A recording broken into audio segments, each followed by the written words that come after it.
बिस्मिल्लाहिर्रहमानिर्रहीम। अस्सलाम वालेकुम दोस्तों, आज हम बात करेंगे एल अरसलान एपिसोड नंबर 48 के हवाले से। आज के हमारे मौज़ूआत कुछ यूँ रहेंगे। क्या आने वाले एपिसोड में एल अरसलान सुल्तान बन जाएंगे? जैसे कि वज़ीर ने कोतलमश को भी गिरफ़्तार कर लिया है। इसके अलावा सलमान का आने वाले एपिसोड में अंजाम क्या होने जा रहा है। इसके अलावा हम रेटिंग के हवाले से भी बात करेंगे। तमाम मालूमात जानने के लिए वीडियो को अंत तक ज़रूर देखिएगा, और अगर आप हमारे चैनल पर नए हैं, मेरी आपसे गुजारिश है कि हमारे यूट्यूब चैनल को ज़रूर सब्सक्राइब करें।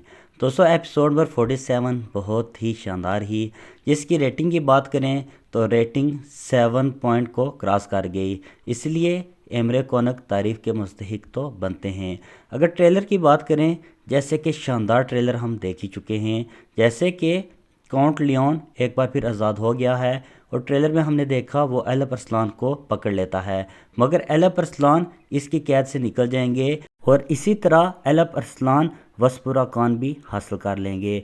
जैसे कि आइबर्स और सलमान को भी मालूम हो जाएगा कि वज़ीर की गद्दारी की वजह से काउंट लियोन ने एल अरसलान के साथ गद्दारी की। इसी तरह मुमकिन है कि सलमान भी एल अरसलान के हक़ में हो जाए। इसके साथ साथ वज़ीर कोतलमश को भी पकड़ लेगा। इसी तरह एल अरसलान के लिए तख्त हासिल करना मज़ीद आसान हो जाएगा। रेटिंग 7 पॉइंट को क्रॉस कर गई है, जो कि बहुत ही शानदार ही, और मुमकिन है कि एल अरसलान आने वाली एपिसोड में सुल्तान भी बन जाएं। एल अरसलान के तमाम तार अपडेट के लिए मेरे यूट्यूब चैनल को ज़रूर सब्सक्राइब करें। इंशाल्लाह मिलते हैं अपनी नेक्स्ट वीडियो में, तब तक के लिए अल्लाह हाफिज़।